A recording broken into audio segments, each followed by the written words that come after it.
আজকে আমি তাদের জন্য এক প্লেট চপ বানাইছি। কারণ আমার ছেলেরা এত চপ পাগল, তাদের আলুর চপ, বেগুনের চপ, ডিমের চপ, ধনের পাতার চপ সব কিছুই লাগবে।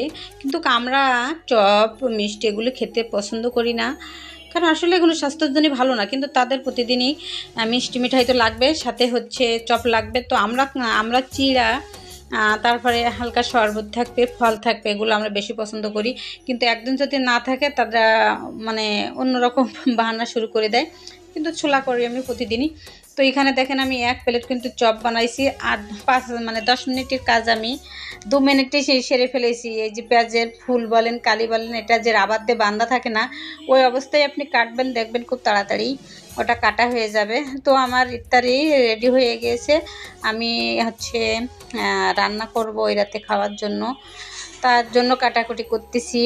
আর এখানে এই দেখেন আমি তাদের জন্য এখানে ধনেপাতার চপ বানাইছি, বেগুনি চপ, আলুর চপ, ছোলা আছে, খেজুর আছে, আর এখানে আরও ফলের আইটেম তো আমি করছি। ওই যে বলছি তাদের জন্য আমি এক প্লেট আজকে হচ্ছে চপ বানাইছি। তো তারাই কিন্তু 2 ভাইই খাবে। নিশানের পাপা অফিসে আছে, সে অফিসে হচ্ছে ইফতারি করবে। তো আমরা 3 জনেই খাবো। কিন্তু ছোলাটা আমার পছন্দ, মাই ফেভারিট। কারণ প্রতিদিন আমার ছোলা না খেলে হয় না। আর রোজা ছাড়াও আমরা কিন্তু ছোলা বানাই। ছোলাটা কেন জানি না ভালো লাগে।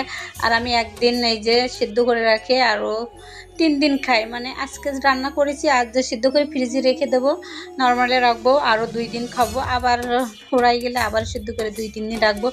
এভাবেই তো সবাই রোজার সময় কাজ এগিয়ে রাখে, আমিও রাখি। আর আমি হচ্ছে এখন এই যে গ্যাসেও রান্না করি। তো এই নিচেই বসে কারেন্টে ছিল, ইত্যাদিগুলো হচ্ছে রেডি করলাম। আর গ্যাসে যাব হচ্ছে রান্না করার জন্য। ওই রাতে যা যা খাবো, করলা ভাজি করছি, পেঁয়াজের ফুল, আর হচ্ছে রান্না করব গরুর মাংস।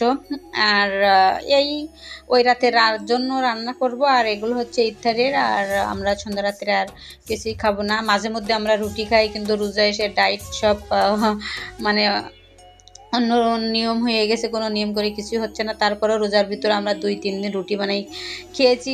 আমাদের এমন হয়ে গেছে, আমাদের 4 জন সংসারের সবাই রুটি খেতে পছন্দ করে। আমার ছেলেরাও এখন লাল আটা রুটি খাওয়া আমরা ধরেছে। এমনকি আমাদের নিজেদের এক সময় যা পছন্দ ছিল না, তাই এখন আমাদেরই প্রিয় হয়ে উঠেছে, সেই সাথে আমার বাচ্চাদের। যাই হোক, আলহামদুলিল্লাহ, লাল আটা রুটি খাওয়া তো অনেক ভালো। আমরা খাই, রোজা চলে গেলে আবার হয়তো শুরু করব। আর ফাঁকে ফাঁকে, রোজার ফাঁকে ফাঁকে খাবো। তো আজকের ছিল এইসব আইটেমে রান্না বান্না। রোজার সময় তো একটু ব্যস্ত থাকতেই হয়, কারণ সকাল টাইমে ব্যস্ত কম।